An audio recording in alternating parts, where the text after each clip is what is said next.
I was always going to the construction sites and going through the trash pile and dragging stuff home and building stuff in the backyard. And I learned how to draw. And I didn't really know what architects were.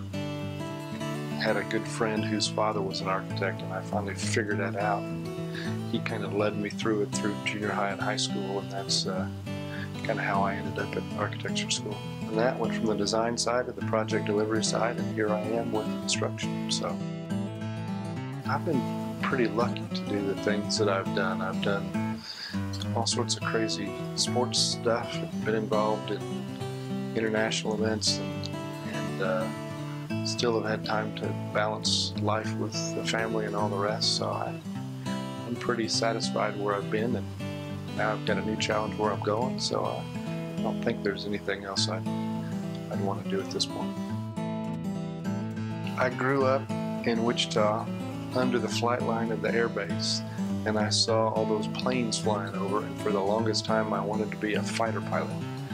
Went out to the air base to all the open houses, and so until I became an architect, that was always kind of what I wanted to do. Still want to do it. My favorite sport to watch is college basketball. I think probably since I'm a KU grad and have grown up and lived in Lawrence for the past 25 years, it's very easy to understand why I'm a college basketball fan. I just like the fast pace, and I like the environment, and the enthusiasm, and all that. I think the Final Four is, in the NCAA tournament, is one of the funnest events to be involved with and fun to watch. I think there's a lot of connections to team. I use the term team a lot rather than staff and everything else. I've done a lot of kind of solution-oriented project delivery, and I always tell people that I may not be the smartest guy, but I know a lot of people that are good at what they do, so I'm kind of the point guard or the team captain, and I'll kind of drive the ship, and when I need somebody that is an expert on this thing or that thing, I'll bring them into play and pass it off to them. So I think communication's critical, and that whole communication situation amongst members of the team is important in sports, but it's also important in our job is to deliver a project. So I think that's very important top to bottom on how you do those things. My wife and I do a lot of hiking. A lot of our vacations are kind of hiking oriented, and we find places to go that are fun for that. I do a little bit of golf, not very good, but I enjoy it.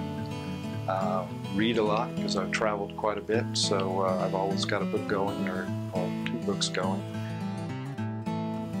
We do a lot of cooking, so my wife and I have a lot of fun in the kitchen, and have actually done some cooking vacations or kind of cooking schools and things, so that's how I keep myself busy. I think Lester, my father, probably taught me as much as anyone. I had a high school swim coach that was also very influential to a lot of decisions that were made.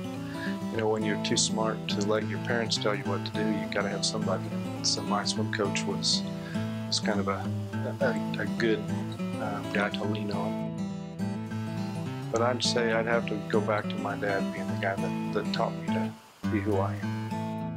When I was in school, you know, we did a lot of studying architectural history, and so the whole time frame back in the Renaissance time frame with like Leonardo da Vinci and some of those guys that helped the world kind of change at that point, technology-wise and everything else.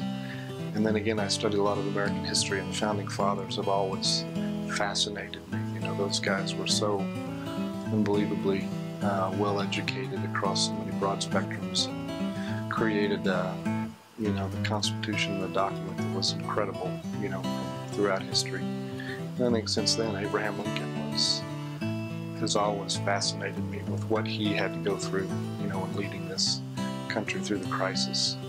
So I kind of think there are time frames in history that have always kind of fascinated me, and there's always been somebody there that has kind of helped the next generation advance and move forward and become better.